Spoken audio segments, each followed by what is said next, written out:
Thank you very much. I am pleased to be here. I'll be talking to you about quantum locality, unification, cost, and consequences. It is, doesn't seem like it's moving. Okay, I need to click. Perfect. So it's actually, most of the ideas I'll be presenting come from my paper in the Proceedings of the Royal Society, The Cost of Quantum Locality. Quantum locality, that's the first idea that I want to explore with you. It's of course in sharp contrast with the most famous expression non-locality that we still hear a lot in the field of quantum foundations. Perhaps a bit less in this sub-community, but a lot in quantum foundations, which for some reason people still equate to violation of Bell inequality. Now, I think a cat should be called a cat, and violation of Bell inequality has nothing to do with non-locality. Bell theorem is a statement about the unsuitability for classical pieces of information to account for quantum phenomena. And the logic is, if one insists that quantum phenomena should be explained by underlying classical pieces of information, then one will have to retreat into a bad explanation. And non-locality is anyway just one such kind of bad explanation. The kind of non-locality that I'll be referring to is echoing Paul's talk yesterday and also Vladko's talk today, is more what we could hear, or I put quotes, I'm not quoting anyone in fact, but some sort of non-locality in the formalism. What I mean by this, you all know these famous states which do not admit a factorized descriptions, entangled states. And then I'll make the case more precise, because if Alice and Bob share such an entangled state, one can still say, well, we have local descriptions. It's given by the reduced density matrices, right? And it's local really in the sense that I'm advocating here. In fact, it's according to Einstein's criterion of locality, namely the description of system A is independent of what is done with system B, which is spatially separated from the former. That means that if Bob plays with his system, it may affect his own description, the row B, but it will leave invariant Alice's description. It's indeed the case for a reduced density matrix. But the problem is that then we've thrown away too much information if we take that to be the description of systems, because it's not complete, meaning that we can no longer recombine the descriptions and hope to be able to predict the distributions of any joint measurements that Alice and Bob would like to perform on their recombined systems. Okay, or in more technical term, all distributions that can be observed is encompassed by, say, the global density matrix. But then it's too late. If we've traced out over the systems and we've got row A and row B, we can no longer retrieve the global density operator. So then we go like, oh, well, there's also the option of describing stuff with the global state vector. So Alice can choose to have as her own description of the system, the global state vector, and so does Bob. If that's the case, then we will find a complete description.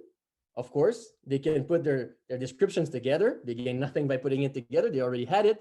They'll be able to retrieve the global density operator. But then it's no longer local in Einstein's sense. Why?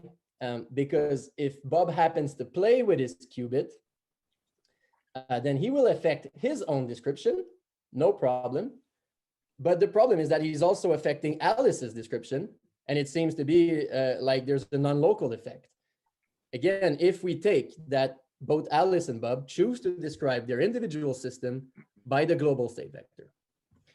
So many people still think that we are stuck in a dichotomy, that description of entangled system can be either local or complete, and we kind of have to choose depending what we're interested in. And that definitely poses a problem. But this dichotomy has been proven false more than 20 years ago by Deutsch and Hayden. So to make the case clear, they exhibited a description for Alice, QA, and a description for Bob, QB. It's in fact called the descriptor of Alice's system, such that whatever Bob does to his system will affect his own description. That's fine. Of course, it's fine. But it will leave invariant Alice's description. And moreover, if you have QA and QB in your pockets, then you have all what you need to retrieve the global density operator. And so you're able to predict the distributions of any measurements made on the system. Now, that's my Google screenshot of information flow in entangled quantum systems, the paper by Deutsch and Hayden. And one of the problems that I've tried to address lately is I was quite puzzled by the fact that it's been only cited less than 200 times in 20 years, in more than 20 years. And it wouldn't be a problem if it was just a regular statement, but for the importance of the statement, this to me was an indication that it was either unappreciated or ununderstood. So I wrote a pedagogical approach to the paper recently, and I'm quickly advertising it if anyone cares to learn a bit more how and why descriptors, Deutsch and descriptors work. I basically put in 20 pages or in 15 pages what is explained in a more concise way in the Deutsch Hayden paper. Now, in what follows, I will try to give you just the A of the ABC, perhaps. So, yeah, in a sentence, Deutsch and descriptors is the investigation of quantum computational networks in the Heisenberg picture. Now, why quantum computational networks? Well, they have universality properties which enable them to simulate any other system. So although it looks like a very specific system, it's in fact very general. And I even take it, so it's going to be an n qubit system, and I take all the qubits to be initially in the state 0. So 0 tensor n is in fact, I just call it 0. They're all say spin up. We call that ket 0. And we are I actually was much more familiar with the Schrödinger picture. That's how I learned quantum theory.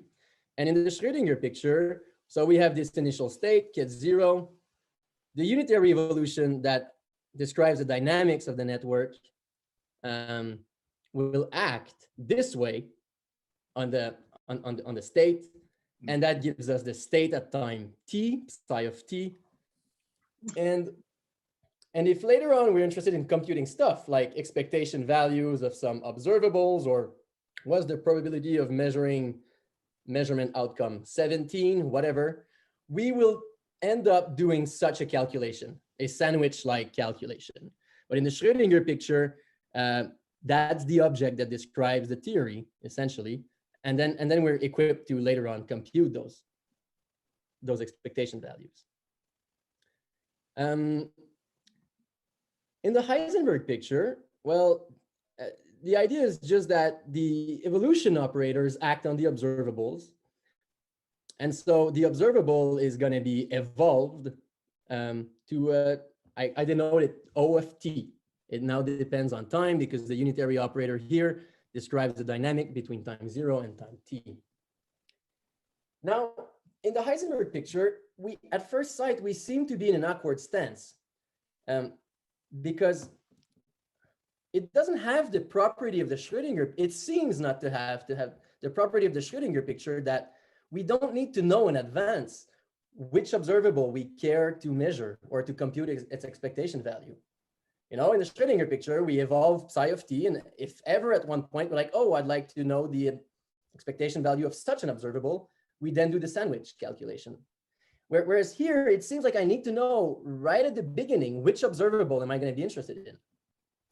But the idea of a Heisenberg picture description is to encode in one object the expectation, not the expectation value, the observables, the time-evolved observables for all observables. So at first sight, one may ask, well, does one need to keep a table of the evolution initial observable to observable evolved for all possible initial observables? That would in fact be terrible because such a table is uncountably infinite. And the answer, fortunately, is no, because a basis suffices. So if an observable at time zero can be expressed as a linear expansion of some basis operators, BIs, well, then its time-evolved counterpart by linearity is just going to be the same linear combination, but of the time-evolved observables, BIs. And in the case of quantum computational networks, well, a very convenient basis is the, let me call it the Pauli basis, with sigma mu's for each qubit tensored out, with mu's running over 0 xyz. Sigma 0 is taken to be the identity operator, sigma xyz, the Pauli operators. But we can do even better. We can take, instead of a basis, we can take a generating set. And that's actually a crucial idea. So instead of here I have 4 to the n operators that I would need to track their evolution. Instead, it can be reduced to 2n operators, these ones. Sigma x, tensor 1, 1, 1, sigma z, tensor 1, 1, 1, 1, tensor sigma x, tensor 1, 1, 1, and so on. And call this one q1x of 0, q1z of 0, q2x of 0, and so on. Now, these two together, they can be encompassed in a single object, a vector of 2 component. That's why it's bold font, q1 of 0. And then it evolves in time by just the way observables evolve in time, with the sandwich by u. Now, this object is the descriptor of qubit 1 at time t. And if we want to talk about the descriptor of the whole network, well, it's simply the collection of all descriptors of each qubit at time t. Let me call it the global descriptor. It's important. The reason why it works is because the multiplicative structure of the generating set is preserved. What I mean by this is that I've argued that any observable can be expressed this way, but then I reduce this to this way. So for instance, if my 5th basis element was sigma x tensor sigma z tensor identity, then I can realize, oh, well, by the multiplicative abilities of these guys, I can generate B5 by, yeah, in this case, it's just Q1x of 0 times Q2z of 0. And then if I wonder, well, what's a time-evolved counterpart of B5? Well, that's it. And by inserting the identity here, I get that the time-evolved counterpart of B5 is the same prescription, but instead with the descriptors evolved in time. So that remark makes it that, allows me to state that, so the idea is that any observable at time 0 is in fact a polynomial of 2n operators. So, you know, with those operators, I multiply them and then I get a basis and then I sum them. So that gives me a polynomial. And if I want to investigate the observable at time t, well, then I keep the same polynomial, but I apply it to the time-evolved observables of the generating set. That's the A of the ABC of Deutsch and Hayden descriptors. Now, let me move on to Raymond-Robichaud's approaches. So more recently, much more recently, Paul Raymond-Robichaud came up with 2 other approaches to quantum locality. And for the purpose of this talk, I'm going to be interested in how do they instantiate in the case of a quantum computational network. Now, a first approach is called the evolution matrix. Here I'm specifying of qubit k. So I'm just going to go quickly about how it's defined for qubit, a generic qubit k here. And it's defined this way. So it's a 2x2 matrix. I and j run over the values 0 and 1 because it's a qubit. And the matrix elements will be of the form this. And so this is in fact an operator acting on the whole Hilbert space, U dagger times another operator here times U. And this should perhaps ring a bell when I spoke of generating set of the algebra of observables in the Heisenberg's picture. Well, the idea behind evolution matrices is instead to take the Pauli basis, to take the canonical matrix basis, and have as a generating set these guys. There's 4 n operators here, which if I multiply them together, I can generate a basis. And so these 4 will be the 4 elements that are attached to the evolution matrix of qubit 1. By taking a sandwich with U dagger and U, I'm basically getting the evolution matrix of qubit 1 at the corresponding time t. Again, U is the unitary operator that acts between time 0 and t. So that's one of the Raymond-Robichaud's approach. It's been actually recently published. Another approach, which is more general, and this is more what he conveyed yesterday in his talk, what he explained yesterday in his talk, is the so-called numinal states.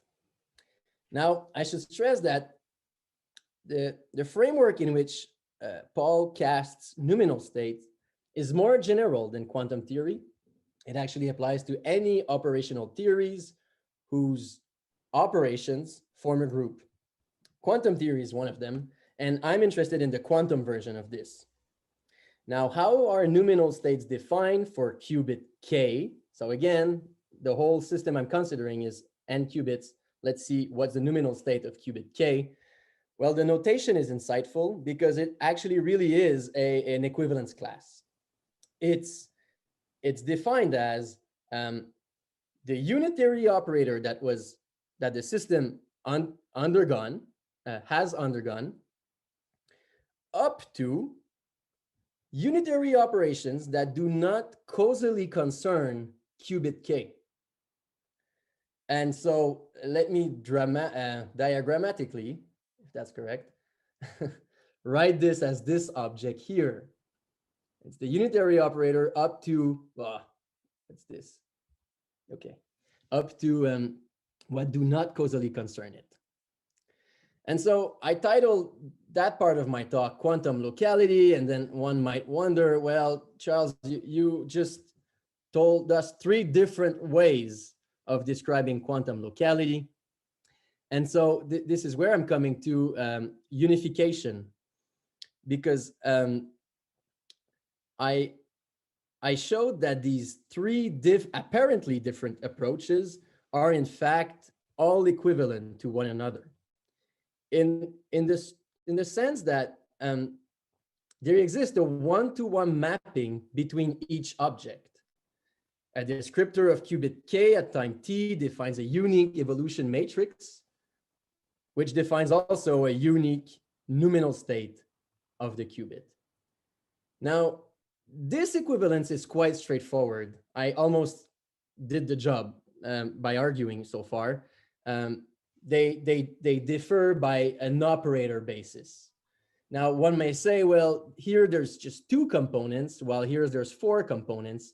Yes, but the multiplicative abilities of the Pauli matrices enable me to retrieve the sigma y and the identity, and so then I can change basis from one object to another. Now, the less obvious result is this equivalence. But I will not go to the details.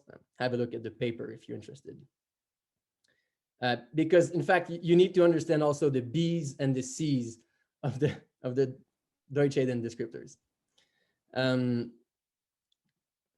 Now, yeah, let me move on to the cost of quantum locality.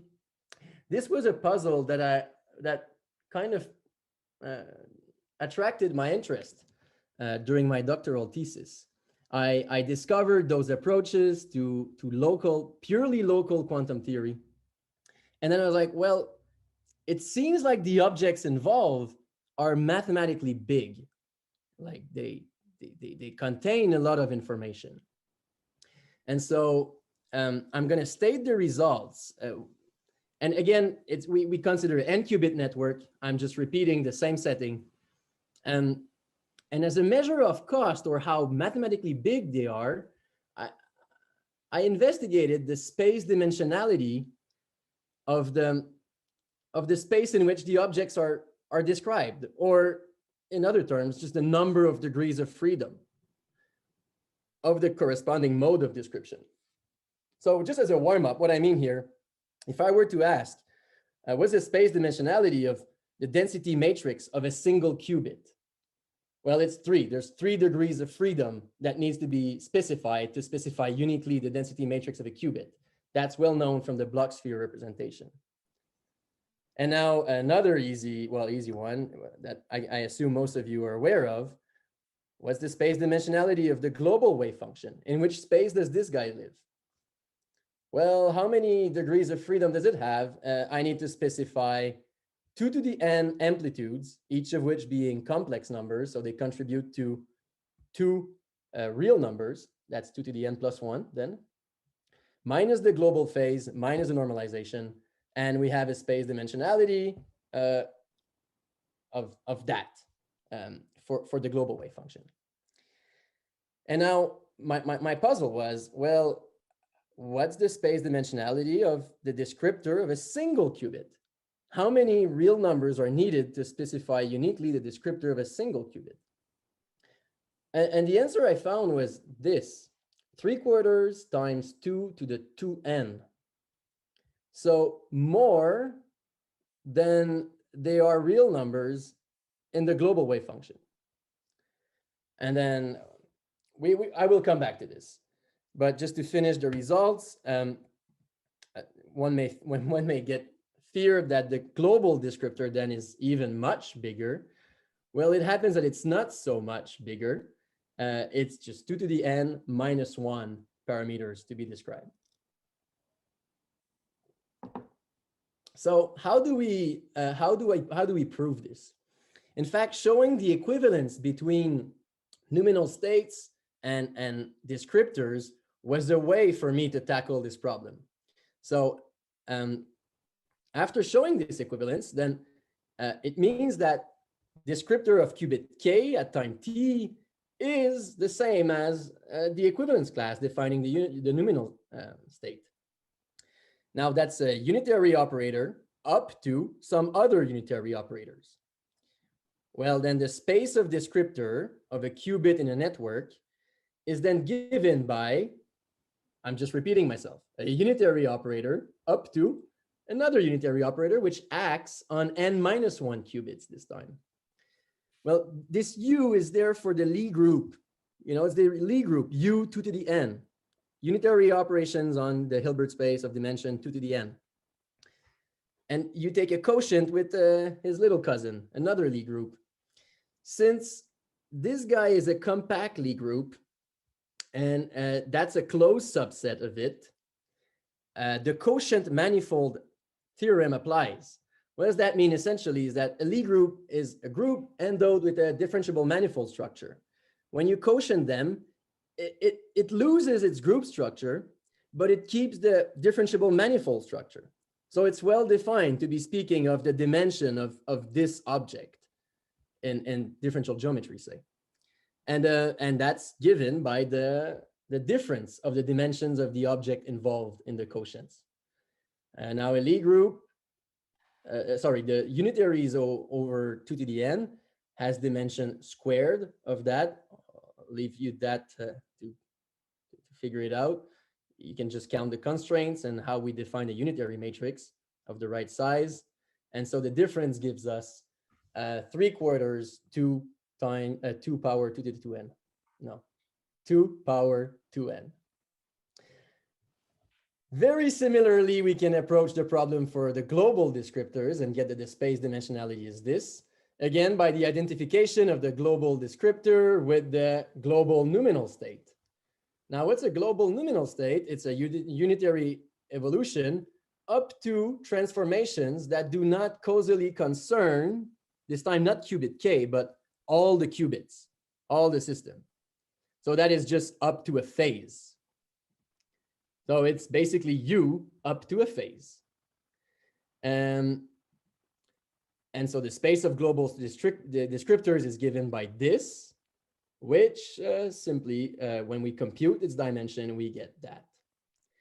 Now, if you are skeptical about my approach involving quotients of Lie groups and you would like to have a more down-to-earth argument, I won't make it here, but in my paper, there's an argument how you can, from the global descriptor, with a simple algorithm or like a computation, get U up to a phase. So you can get all the matrix elements of the unitary operator up to a phase. Go check it out if you're curious. Where does this leave me? There we go. Sam, can I know how much time I have in my whole 50 minutes? Right. Let me see the time right now. So you have until 20 past 6, and it's now almost 6. So you still have another 20 minutes. Okay, I'll try to talk in the Q&A. Okay. Yeah, well, yeah, exactly. I'll be dividing it. Thank you. No problem. Thanks. So let me just stress the huge difference between the density matrix of a qubit, just 3 numbers. We're happy to play with that. And the story I'm just telling you, which if you want to specify the descriptor of a single qubit, then one needs that amount of numbers. It looks like a terrible result. It looks like it's crazy. A first argument I want to make is that it was to be expected. Well, not precisely this number, but at least the exponential scaling. Any local and complete description must leave exponentially many parameters in each qubit. So at some point, we have to choose what we want, right? If we wanted that, it's no surprise. Why? Because suppose you have your description of qubit 1, description of qubit 2, and so on, description of qubit n. And by completeness, you ask them to be able to spit out the distribution of any measurement made on the whole network. Well, that's encompassed by, say, the global wave function of the whole network. It could have been also its associated density matrix, but it's all the same. But we know that there's exponentially many parameters in this guy. So the most economical local repartition of those parameters in each system must still leave exponentially many parameters in each system.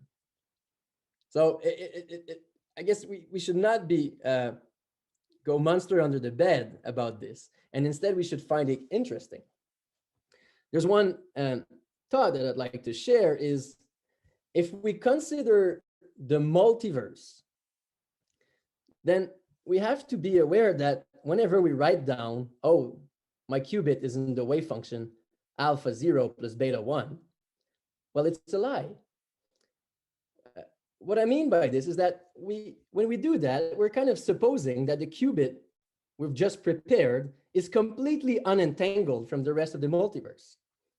It's a useful lie when what we care to describe is just a subpart of the multiverse, and we make the assumptions that the other parts of the qubit will not interact with the qubit we're just prepared in a part of the multiverse. But as a multiversal object, a qubit is big. It's highly entangled. Now, this brings me to my final thought about the equivalent of the pictures, the equivalence of the pictures. I am not the first one asking the question. I'm quoting here Peter Barn from yesterday. The common misconception that the Schrödinger and Heisenberg models are equivalent to each other, they are not, Say told me repeatedly. This iPad cannot connect to the internet.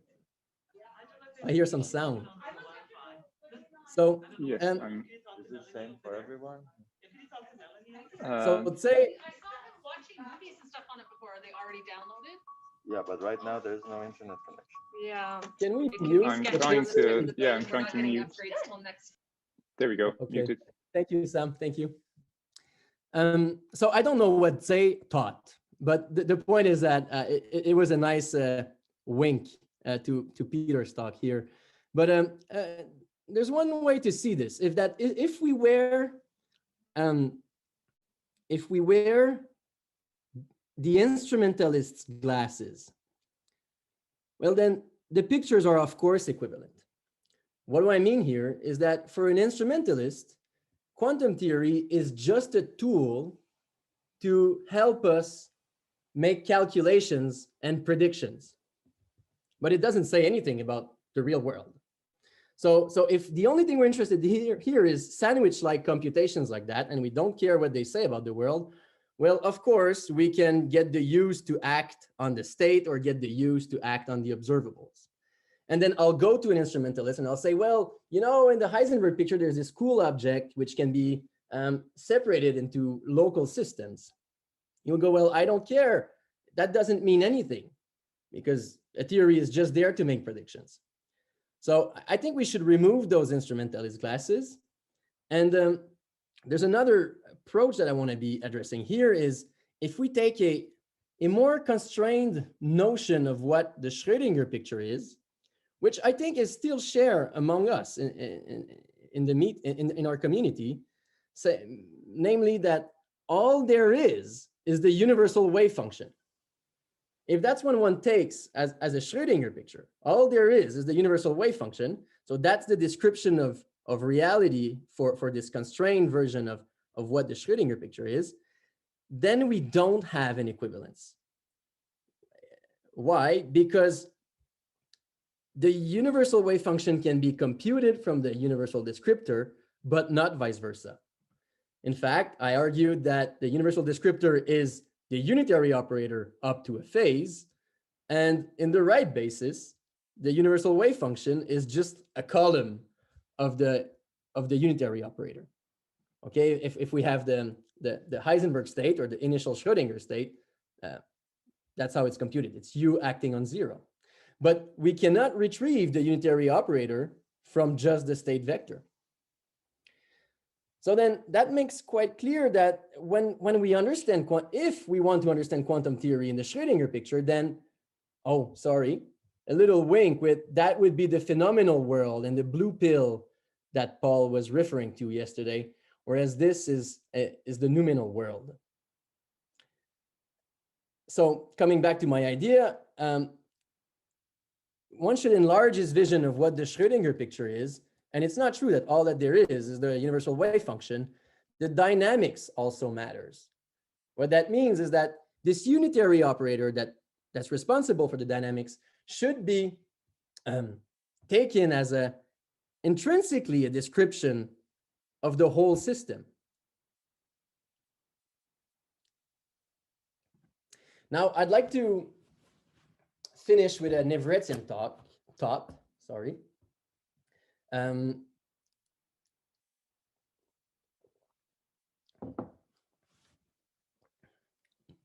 Everett argued that there is absolutely no need to have a boundary between a classical realm and a quantum realm. And he argued that if this idea is to be taken seriously, that we throw away such a boundary and that everything should be explained quantumly, well, then the world is much bigger than what we used to think.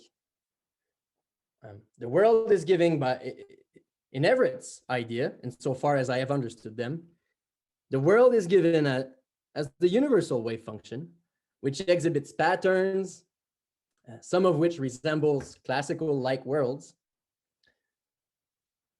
But then the idea that I'd like to let you on is that if we are to take locality seriously, then the universal wave function needs to be enlarged too, and encompass, if we take the Schrödinger picture, also the dynamics into the description of the whole system.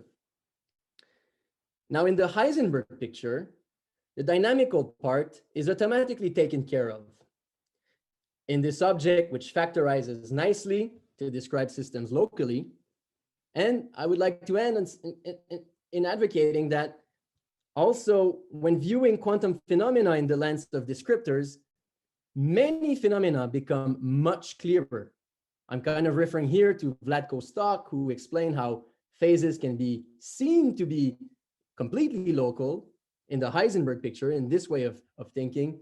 And also but it's not apparent in the Schrödinger picture. So I think we should be seeking for good explanations, and I would like to advocate that more work could be done in seeing how it works with the Heisenberg descriptors. So on that, I thank you very much. I'll be happy to discuss. I want to hear what you guys think.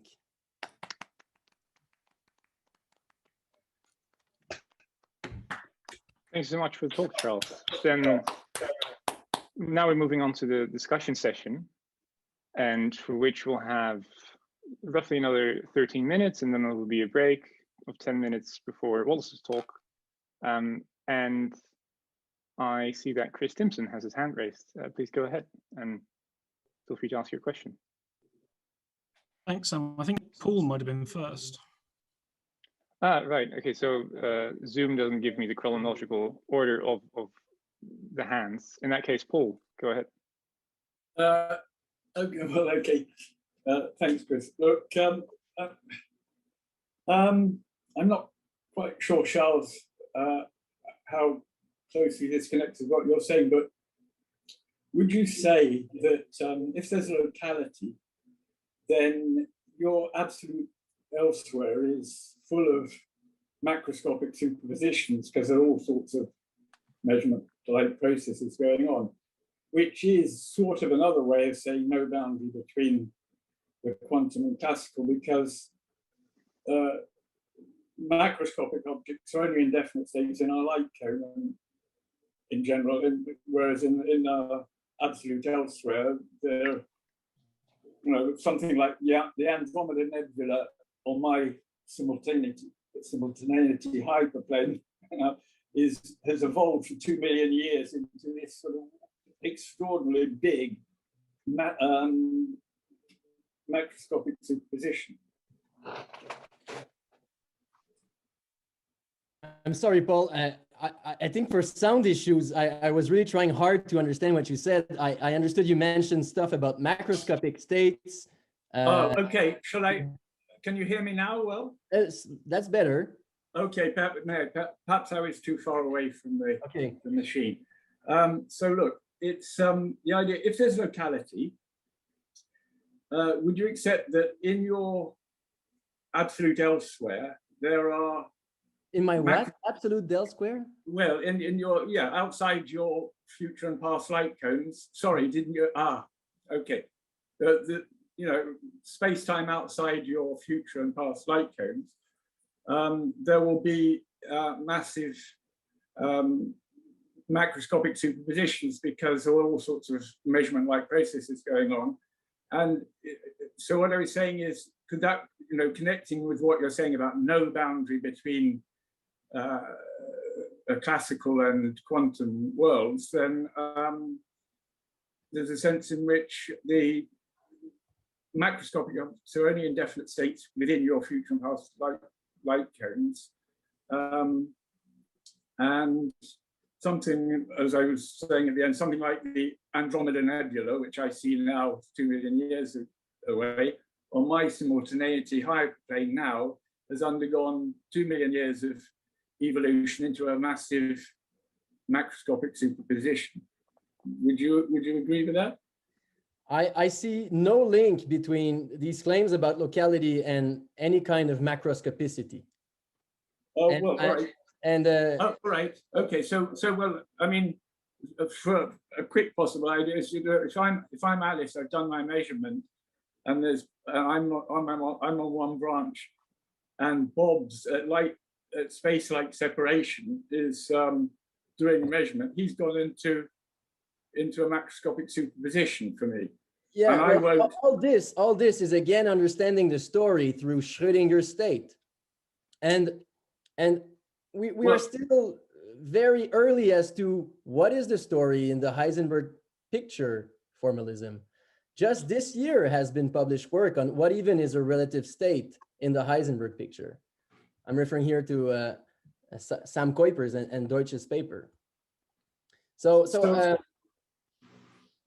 Okay, so what I've just said sort of doesn't translate into your Heisenberg perspective. Is that right? I don't see how directly, and maybe it's because I've misunderstood the question. If you don't mind, I'd like to move to perhaps another question, and maybe we can take it Sure. offline in the discussion. Yeah, okay. Then Chris Timpson. Thanks, and thanks so much for your talk, Charles, which I enjoyed very much and agreed with an awful lot of. A lot of the terminology around these issues is contentious, as we saw a bit yesterday, and often some of the fighting is about terminology rather than substance. But we do need quite a lot of kinds of terminology, even if it doesn't matter quite which words we use for the various notions in play. So Lev yesterday, I think, was trying to urge us to distinguish between notions of dynamical locality, so doing something over here, not making a change to the properties and things over here, and contrasting that with what might be called a kinematical locality, or perhaps a separability, which is to do with whether or not specifying the intrinsic features of this system and this system are enough to specify the intrinsic features of the union of the two. So what's going on in the Deutsch Hayden approach, and as you've very helpfully explained, and as Paul explained yesterday in his approach, is that what one's getting is not so much to do with dynamical locality, though one has that for free because we're doing unitary quantum mechanics. What you're getting is separability. And why are you getting separability? Because, as you've nicely illustrated with these exponential sizes, is you're expanding the space of the intrinsic properties of the individual systems. So really what we face here is a trade-off between more intrinsic properties of individual systems against non-separability. So the standard Schrödinger picture, as I see it, says we're not too worried about non-separability at the level of the fundamental states of the theory, the intrinsic properties of the whole. The intrinsic properties of the whole aren't fixed by the intrinsic properties of the parts, non-separable, but in the Everettian context, dynamically local. Whereas what you and what David and Patrick Hayden and Paul are offering us is, no, just jump in, have a larger set of intrinsic properties of subsystems, and then you'll get away from having to have non-separable states. So I think that lesson is really important that people are aware of. And then it just comes down to, well, how much do you like separability versus non-separability? How do you want to weigh off, compare the costs and benefits of this large expansion of the intrinsic properties of the subsystems against the gains with respect to separability? So that's the question we face. And then, as with so many questions in theoretical physics, or maybe even worse in philosophy, it can devolve somewhat into a matter of taste.